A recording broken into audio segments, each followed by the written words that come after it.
Então, gente, vamos lá, né? Vocês já perceberam que nós vamos começar aí com o estudo de reino animal, né? O reino Animalia,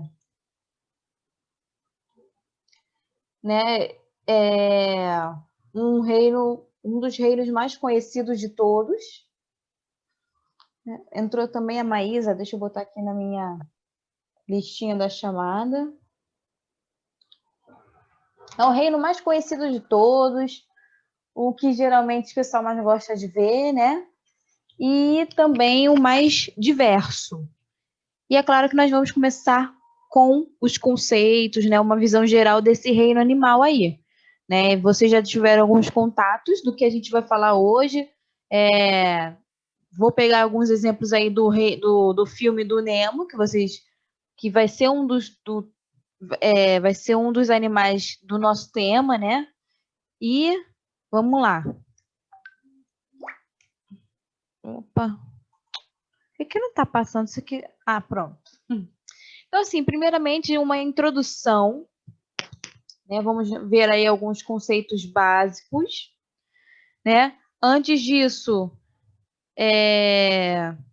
isso aqui é uma escala evolutiva, né? São os filos que nós vamos ver dentro do reino animal. Então, hoje nós veremos os poríferos e os quinidários, né? Mas também nós vamos estudar aí plateumintos e nematóides, são tipos de vermes. Depois vem os moluscos, anelídeos.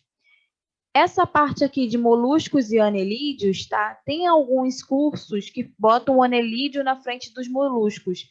Na verdade, ainda não se sabe ao certo quem surgiu primeiro. Então, em alguns lugares, colocam o anelídeo primeiro de molusco, em outros lugares se põe molusco primeiro que anelídeo, tá? Mas não se preocupe que o vestibular nunca vai perguntar para vocês quem veio primeiro, se foi o grupo dos moluscos ou anelídeos, tá? Essas coisas que não são certas do vestibular nunca vai perguntar para vocês, é igual vírus. Nunca vai vir uma pergunta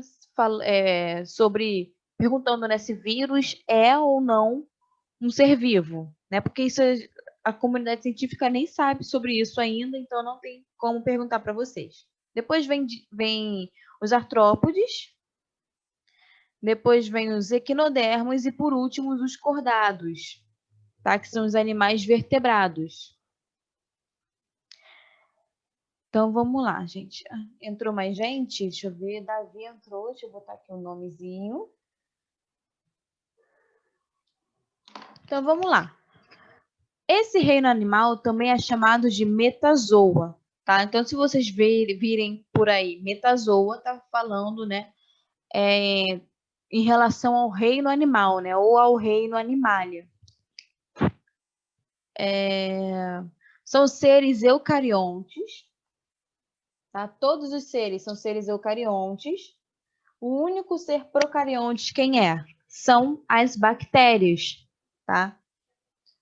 São seres multicelulares ou pluricelulares, tanto faz, né? São aqueles compostos por mais de uma célula. São seres heterótrofos por ingestão, né? Lembram que nos fungos eu botei que são heterótrofos por absorção, né? Eles lançam as enzimas no meio, essas enzimas vão fazer ali, vão quebrar os nutrientes, e aí sim eles vão absorver. Aqui não, os heterótrofos vão absorver o alimento e dentro do corpo desse organismo vai acontecer aí a ingestão, né? Com a quebra, com a ação de enzimas e a quebra de nutrientes. Aqui, gente, fase de blástula. Na maioria desses animais possuem a fase de blástula. Isso aqui é uma estrutura que a gente vai observar em embriologia, ou seja, no início de um embrião. Né? Quando ocorre uma fecundação, tem o zigoto, né? Esse zigoto vai sofrer sucessivas mitoses, e conforme vai ganhando forma, né, nós vamos observando estruturas, né, folhetos embrionários, né? Por exemplo, uma parte vai dar origem à pele, a outra parte vai dar origem a órgãos. Então, isso se estuda na embriologia. E falando na embriologia, a maior parte deles possuem a fase de blástula. Aliás, a maior parte deles não, todos eles, tá? Até mesmo os poríferos. E eles, né, a reserva de açúcar deles, né, que tem aqui, são o glicogênio, tá? Em comum, né? Isso também é em comum com os fungos. A reserva de energia de açúcar nos fungos também é o glicogênio.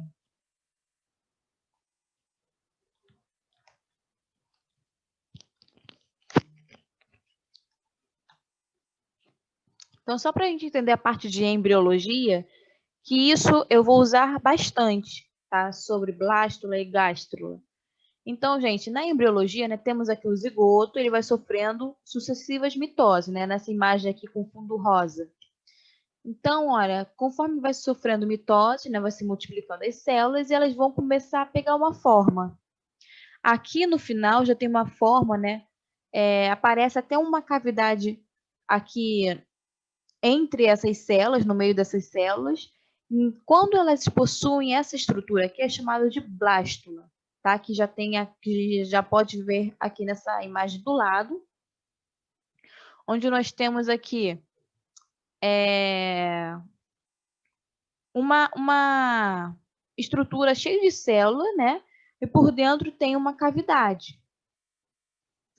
Essa cavidade aqui é chamada de blastocele, tá? Ou seja, essa aqui é a fase da blástula. Quando essa blastocele começa a ter as suas, uma parte de suas células começando a se invaginar para dentro, né?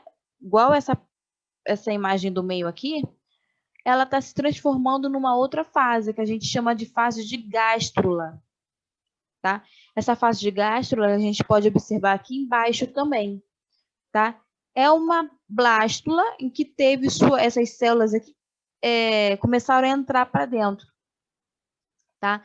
E aí tivemos uma aberturinha que a gente chama de blastóporo.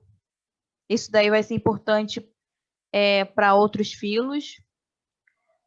Nós vamos ter aí também folhetos embrionários, né? Esses folhetos vão dar origem a alguns órgãos, por exemplo, ectoderme vai dar origem à pele, né? Aí nós vamos ter aqui na gástrula a origem de folhetos embrionários. Então, vamos ter endoderma, ectoderma, mesoderma, tá? Vocês vão perceber que nos poríferos, eles não chegam a formar a gástrula. Eles vão formar até a blástula, tá? Então, eles não vão possuir esses folhetos embrionários aqui. Eles não vão ter mesoderma no seu embrião, nem o endoderma, nem o ectoderma, tá? Essa cavidade que se formou aqui dentro dessa gástrula é chamada de arco-entero. Então, vamos lá. Mais um conceitozinho aqui antes da gente iniciar. Sobre aqueles folhetos que eu falei para vocês, né? Quando o animal não tem aqueles folhetos, né? Quando é ausente, a gente fala que é um animal ablástico, né? Como exemplo, nós vamos ter os poríferos, que a gente vai ver hoje. Então, poríferos são ablásticos, eles não vão possuir aqueles folhetos que eu falei para vocês. Tem animais que vão possuir apenas 2 folhetos, que é chamado de diblásticos, ou seja, só vão formar a ectoderme e a endoderme. Né? Aqui, ó, endoderme e a ectoderme. A mesoderme não vai ser formado. E nós temos como exemplo os quinidários, que a gente vai ver hoje também. Agora, os triblásticos é todos os outros. Né? Aqui, olha, plateumintos, nematóides, moluscos, etc., serão animais com os 3 folhetos embrionários. Então, a gente vai chamar eles de triblásticos. E tem também mais uma observação. Aqui nessa gástrula, vocês estão percebendo que tem uma parte branca, né? Formou essa parte branca. Essa parte branca aqui é esse meio aqui, tá? É uma cavidade. Essa cavidade aqui, no futuro, vai servir para dar lugar aos órgãos, tá? E essa cavidade vai ser chamado de celoma. Então, os animais que não possuem aquela cavidade, não possuem celoma, são animais acelomados. Tem animais que chegam a formar um pseudoceloma, que não é um celoma verdadeiro. Tá? É chamado de pseudocelomados.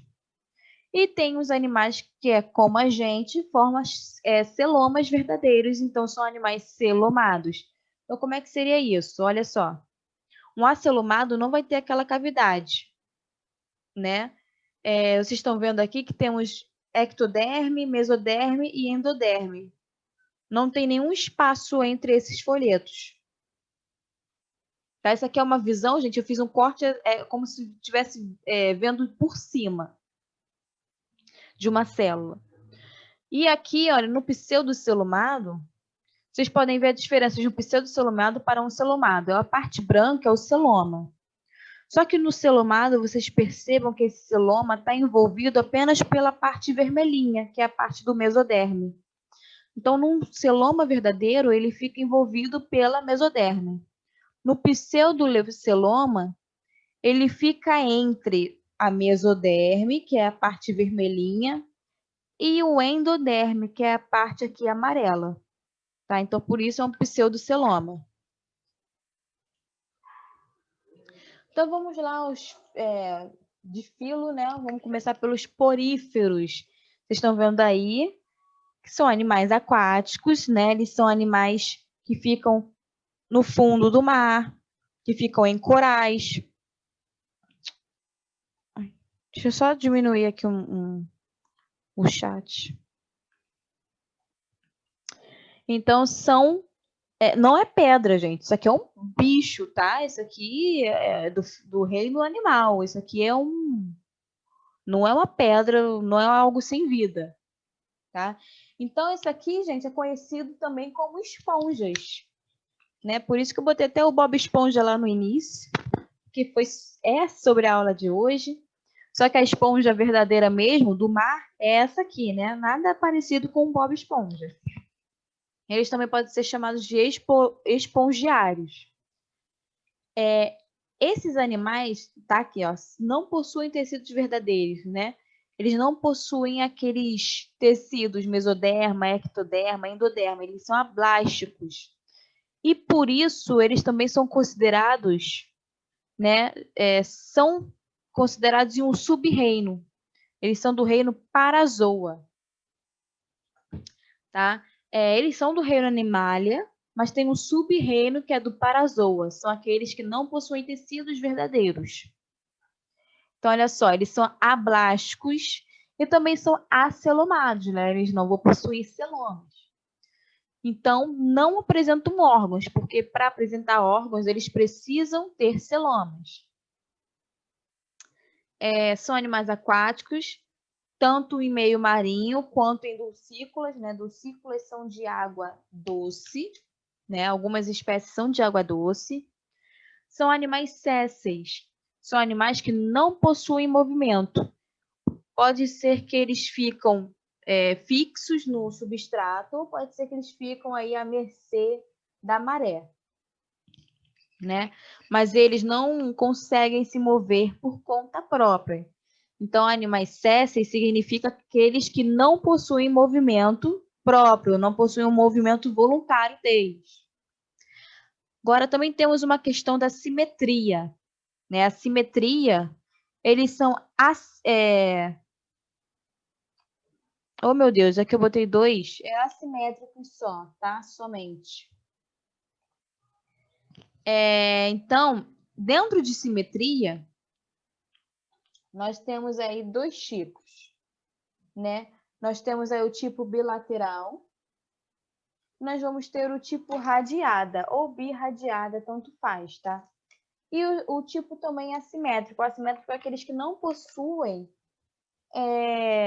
essa simetria aí, tá? O que seria essa simetria? Seria uma organização corporal, tá? Desses animais.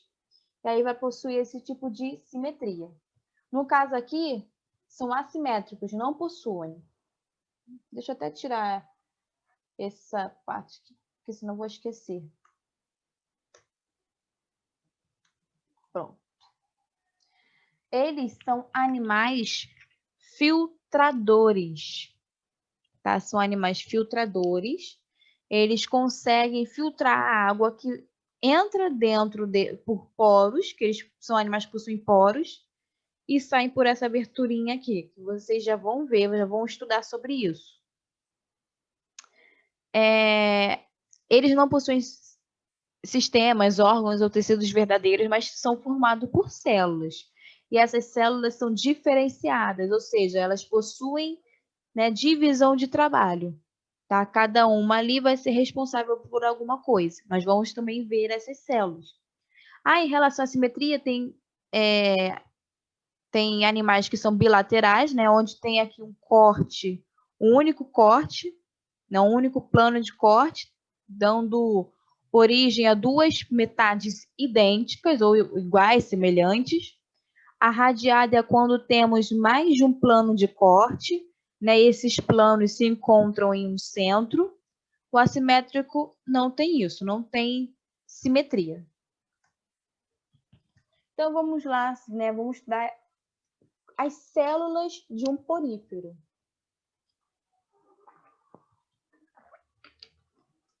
Aí eu sei que tem bastante coisa escrita, eu ainda botei algumas observações, depois eu mostro para vocês. Mas aqui são 1, 2, 3, 4, são 5 tipos de células principais que eles possuem, que a gente vai estudar agora, né? Que vão dar a diferenciação celular para eles e para ver como eles vão funcionar. Então, são animais, primeiramente, que vão possuir poros, né? Por todo o corpo dele, possui poros. Por dentro, eles vão possuir uma cavidade chamada de átrio ou espongiocele. E essa aberturinha aqui que se encontra é chamado de ósculo. Então, a estrutura de um porífero, né? Eles são compostos por ósculo, átrio e poro. Só isso. E agora temos os poros, que são formados por células chamadas de porócitos, né? O próprio nome já fala, porócito, que vai formar os poros, né? Essas células marronzinhas aqui. Então, são células em forma de anel. Os pinacócitos são células que vão fazer parte do revestimento externo deles, tá? São células externas. Então, são células mais achatadas que revestem o corpo desse animal, tá? Do lado de fora. Nós vamos ter aí os coanócitos. Coanócitos, cadê? Aqui, esses aqui, né? Que tem um rabinho, né? Que tem esse flagelinho aqui, né? São células flageladas com um colarinho membranoso contrátil que revestem o átrio. Então, são células que vão revestir esse animal por dentro, né? Um revestimento interno. Eles ajudam na circulação de água, né? A água vai passar por esses poros. E aí, para acontecer a nutrição desse animal, que ele faz a ingestão, né, pela filtração. Esse flagelo aqui, ele fica rodando, né, não fica batendo para cima e para baixo, ele fica fazendo movimentos circulatórios para essa água se mover. Então, também ajuda na captura de nutrientes, né? Ele faz a parte de englobamento de partículas sólidas, ou seja, faz fagocitose. Fagocitose aí é uma especialidade de uma membrana plasmática, tá? Serve também para nutrição desses animais. E por isso a gente chama que a digestão desses animais, né, eles não possuem um sistema digestório. Então, com isso, a digestão deles é intracelular, tá? Se engloba por fagocitose, é uma digestão intracelular, ocorre por dentro das células diretamente. Então, aí vão revestir toda a parte aqui do átrio, tá? São os coanócitos. Temos as espículas, tá? Que são essas aqui, bonitinhas, em forma de estrelinha, que são células que servem para a sustentação e proteção desse porífero. Vão fazer ali o esqueleto dele. Tem diversos tipos de espículas, tem até poríferos que são feitos de vidro, né, de material, acho que é sílica. E aí, essas espículas podem ser de diversos tipos. Então, é o que compõe, é o que faz aí o esqueleto desses poríferos, né? E também, por último, nós vamos ter os amebócitos. Os amebócitos aqui embaixo em verdinho, né? São células que vão distribuir esses nutrientes que chegam através da filtração da água, né? É com eles também que vão produzir gametas. E é por eles também que vão produzir gêmulas. Nós vamos ver isso mais na parte de reprodução. Mas só um minutinho que eu estou consertando aqui a minha tela. Vamos lá, então. Como é que funciona a filtração, né? A filtração é chamado de sistema aquífero deles, né? Eles são grandes filtradores da água, seja do mar ou de água doce. E ela é unidirecional, tem apenas uma direção. A água entra pelos poros desse animal, fica aqui no átrio, né? Ocorre aí a absorção de nutrientes e depois sai pelo ósculo. Então, é sempre um único sentido. A água nunca vai entrar pelo ósculo e sair pelos poros. Vai entrar pelos poros e sair pelo ósculo. Tá? Então, qual é o caminho? Poro, átrio e ósculo. Ok?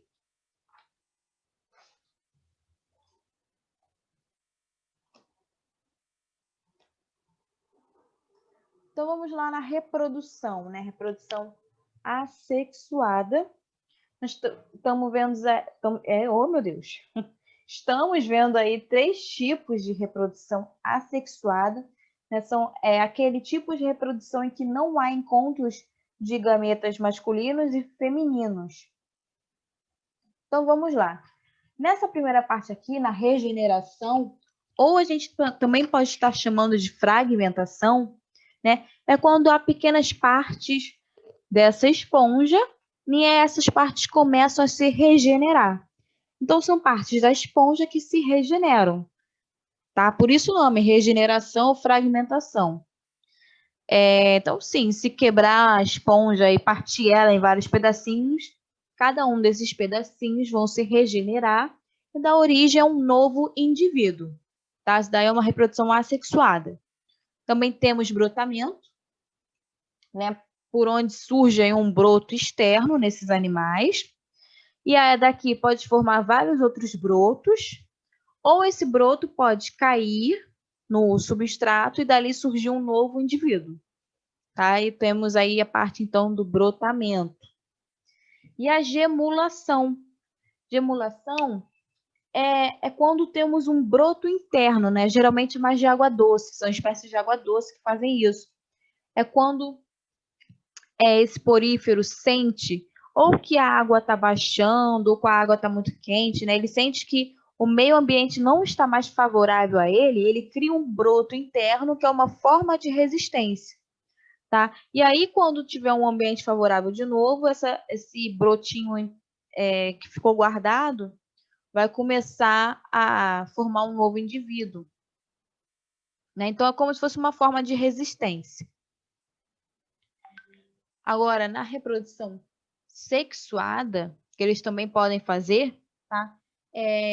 Eles primeiramente, podem ser monóicos ou dioicos. O que são animais monóicos? São aqueles animais que são hermafroditas, porque a maioria dos poríferos são hermafroditas, tá? Quando a gente chama um animal de dioico, né, uma espécie dioica, é porque ela é ou masculina ou feminina. Então, o próprio nome já fala, monóico, né? Uma casa para 2 sexos. E dioicos, 2 casas para os dois, ah, meu Deus, 2 casas para um sexo só, né? Ou é feminino, o outro é masculino.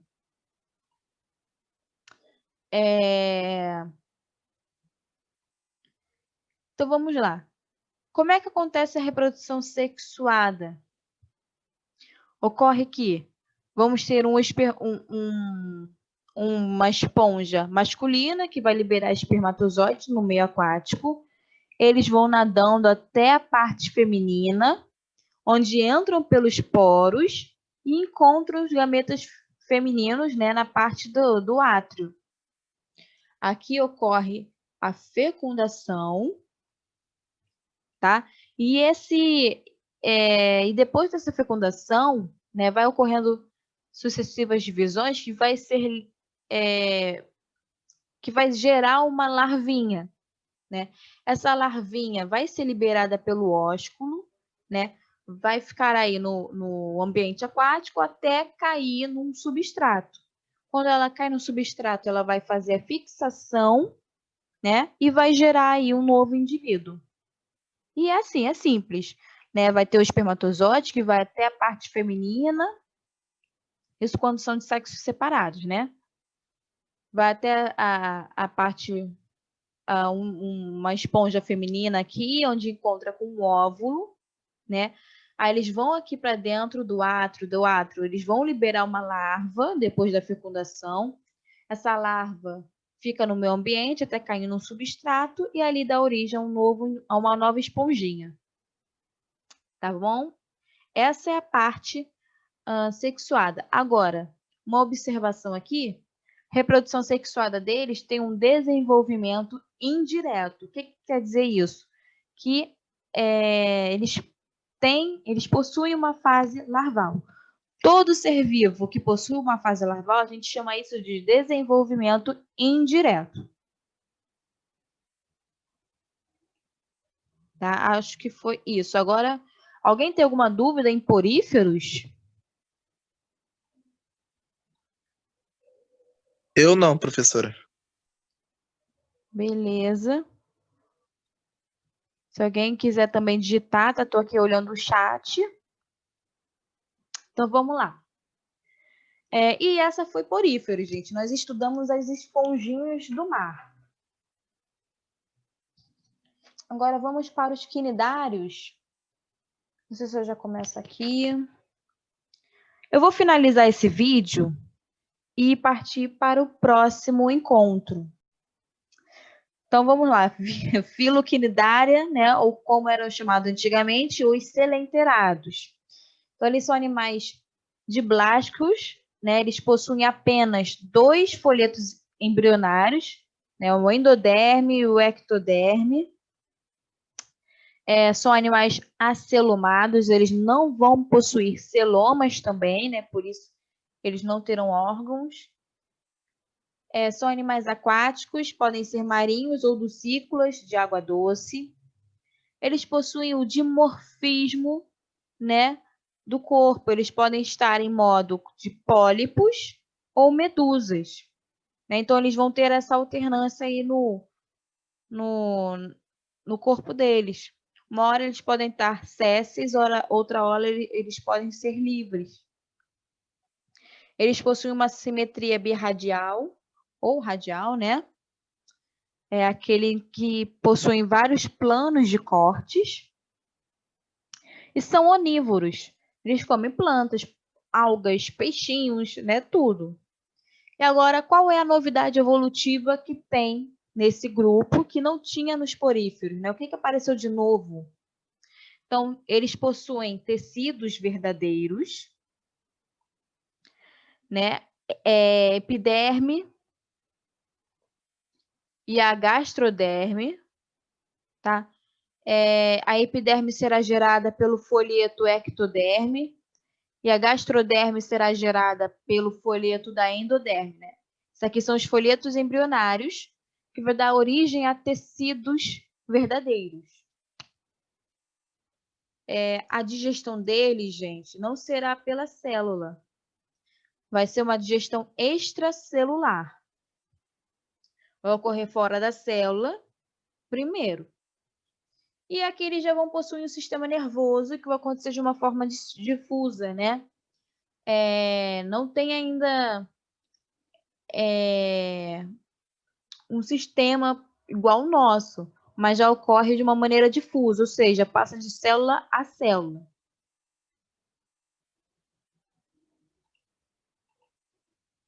Temos aí algumas classes que é bom, né, vocês terem isso.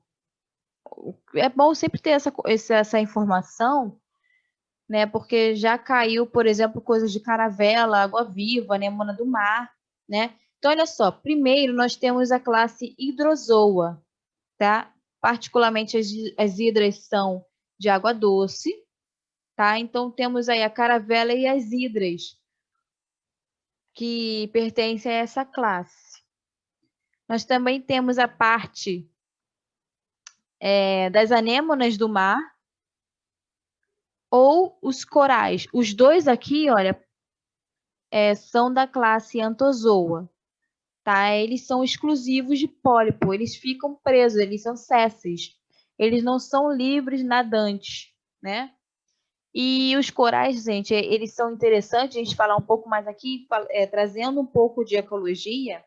Os corais, eles têm associações mutualísticas com algas, né? Lembra que em ecologia nós já estudamos mutualismo? É quando há uma relação benéfica para duas espécies, né? Em que elas são extremamente dependentes. Então, os corais, que também não é uma pedra, tá? Isso aqui é um bicho, é um ser vivo, não um animal. Eles fazem relação mutualística com algas, né?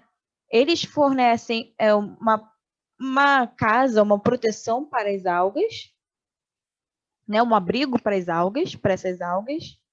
E essas algas oferecem nutrientes para eles, né? Até porque elas fazem fotossíntese, né? Fotossíntese é transformar uma matéria inorgânica em algo orgânico, né? Em glicose. Então, fornece aí nutrientes para esse coral. E é por conta das algas que os corais têm inúmeras cores, né? Pode ser aí, tem algas que são um pouco mais verdinhas, outras são mais vermelhinhas, outras são mais amarelinhas. Então, é por conta da coloração das algas que os corais são assim coloridinhos também, tá? Por isso que quando ocorre algum derramamento de petróleo, né, de óleo, e bloqueia a passagem de sol, né, essas algas não conseguem mais fazer fotossíntese e acabam morrendo. Elas são muito sensíveis à poluição. E aí, se morre as algas, os corais ficam brancos. Daí vem a expressão branqueamento dos corais, tá? Então, por isso que recifes de corais ficam muito próximos à superfície, porque precisam da luz solar para fazer a fotossíntese nessas algas. Temos aí a água viva, tá? Nem tudo que tem esse formato aqui de medusa é água viva. Nós temos a vespa do mar, que é de uma outra classe. Então, para ser uma água viva, precisa pertencer à classe Siphozoa. Tá? Elas são bem parecidas mesmo. Mas que a água viva tem uma forma mais oval, né? E essa vespa do mar aqui, que é bem parecida com uma água viva, ela é da classe Cubozoa, ela tem uma forma mais de medusa mesmo, tá? Então, vespa do mar são Cubozoa, classe da Cubozoa. Água-viva tem uma classe aí Siphozoa, tá? As que são exclusivamente pólipos, né, que não são livres nadantes, são da Anthozoa, e aquelas que são de águas doces, né, são dos círculos, são de classes Hidrozoa. Estrutura de um quinidário. Vamos lá estudar aqui um pouquinho essa estrutura aí. Então, vocês estão observando aí que elas, né, temos dois tipos aqui, a forma de pólipo, em que elas ficam sésseis, e a forma de medusa, em que elas são livres, né, elas nadam por aí. Então, aqui, no pólipo, eles possuem tentáculos, possuem boca e uma cavidade gastrovascular. Ou seja, temos aqui um sistema primitivo, mas é um sistema digestório. né? Então, pela primeira vez, apareceu aqui um sistema digestório, tá? Só que é incompleto. Então, quinidários possuem sistema digestório incompleto. Por quê? Só tem uma entrada e uma saída, né? A boca, não tem um ânus. Quando temos boca e ânus, o sistema digestório é completo. Quando não tem um ânus, é incompleto. Então, tudo que é feito aqui, né, toda a digestão que é feita aqui, sai também pela boca. E aí faz cocô pela boca também. Que lindo! Então, vamos lá. Vocês estão vendo aí as duas formas estruturais, né, que é essa aqui do pólipo, tá, em que vivem fixo no ambiente. E agora temos a parte da medusa, que é livre nadante, né, se assemelha aí a um guarda-chuva, né, um sino, que alguns dizem. Tem as bordas aqui cheias de tentáculos, né? E algumas delas são águas-vivas, e outras são vespas do mar. Estão vendo aqui a cavidade gastrovascular na parte da medusa e a boca que fica na parte inferior. Essa parte aqui, mesogleia, é uma parte mais...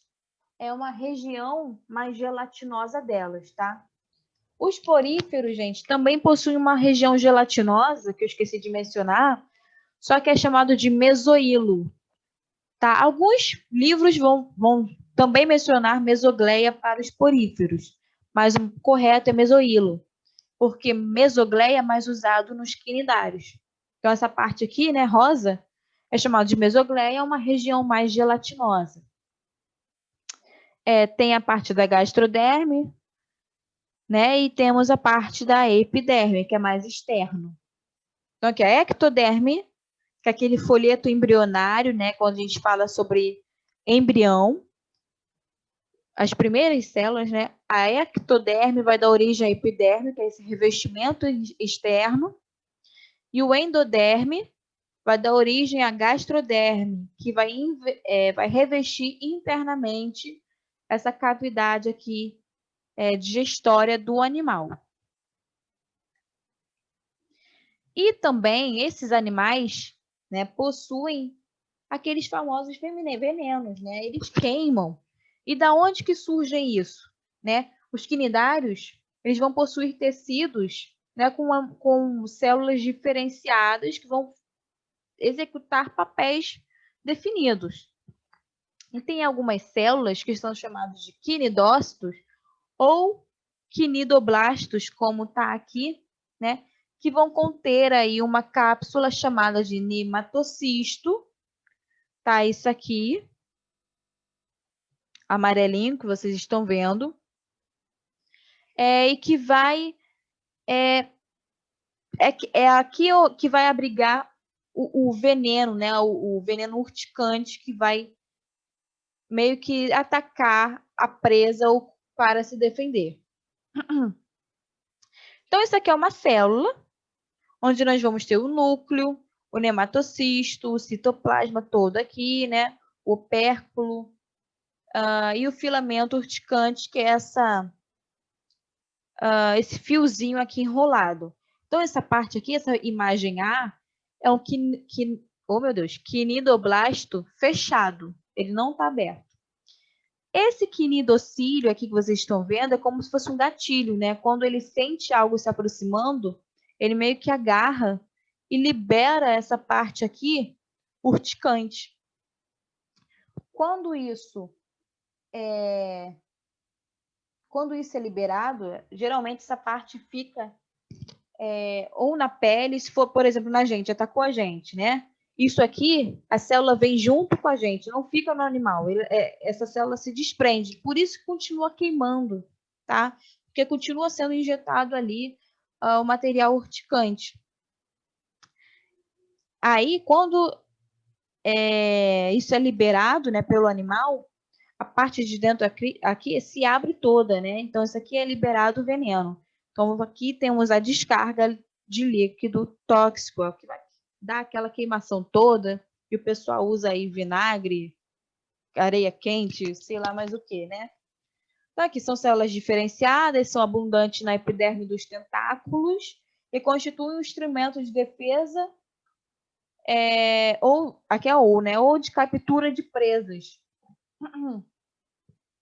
Contém uma cápsula chamada nematocisto, dentro da qual há um filamento enrolado, né, que é a parte urticante dessa célula.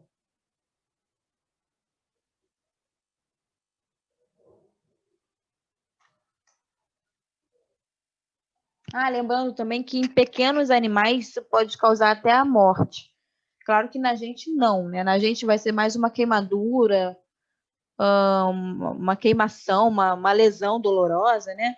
Mas em alguns pequenos animais pode causar uma paralisação ou até mesmo morte, né? Até porque elas usam isso para capturar o alimento. Reprodução.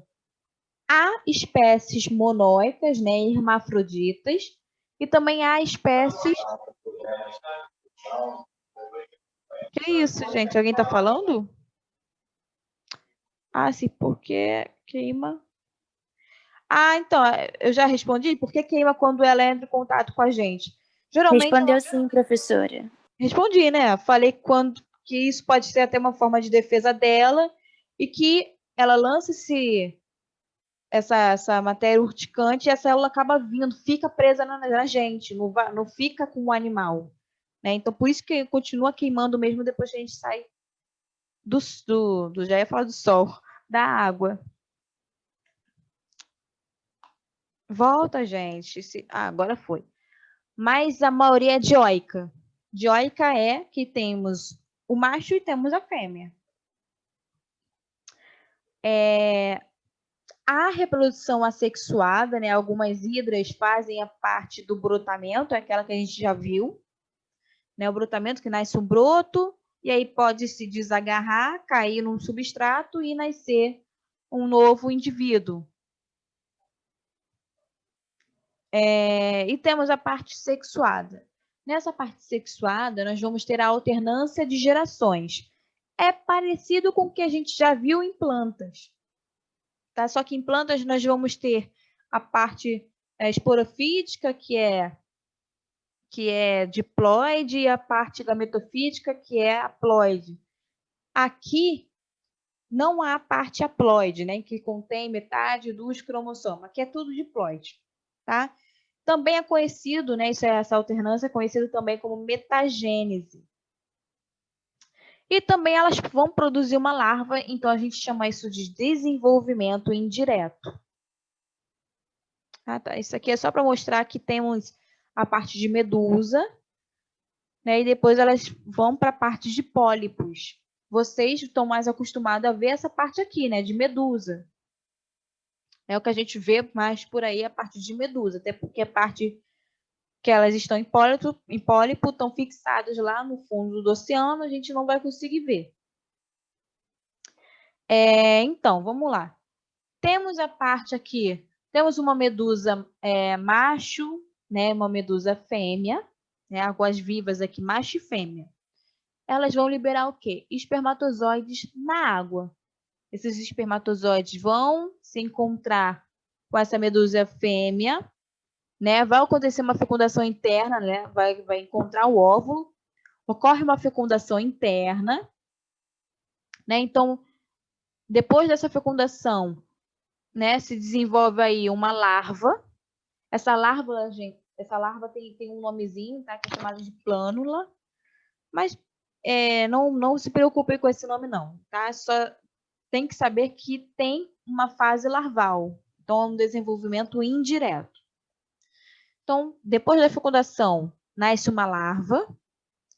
Essa larva sai do corpo dessa medusa fêmea, né? É liberado no ambiente e se fixa no substrato. Nesse substrato aqui, ela vai se transformar, né, se desenvolver num novo organismo na forma de pólipo, ou seja, vai ser séssil, né? Vai ser fixo no chão ali do mar ou da água doce. Tá? Quando esse pólipo está mais desenvolvido, né, um pólipo adulto, nós chamamos esse pólipo adulto de cifístoma.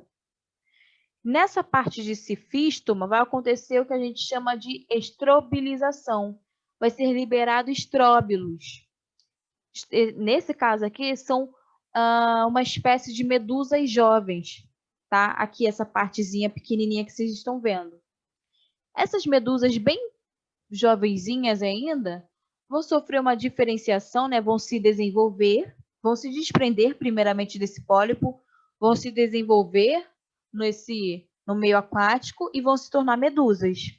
E aqui, né, vai ocorrer totalmente o ciclo novamente, elas podem se tornar macho ou fêmea, e corre de novo o ciclo até se transformar em pólipo e medusa. Isso aqui é um ciclo com alternância de gerações, tá? E acabou. Alguém não entendeu a parte aí de quinidários?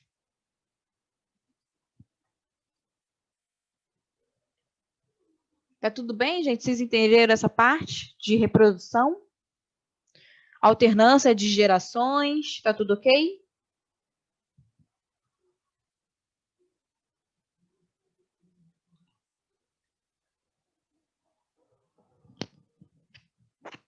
Alô? Então tudo ok, gente? Vendo agora aqui o chat aqui falando que tá tudo ok. Então é isso, gente. Acabou nossa aula por hoje. Tá? Deixa eu só encerrar.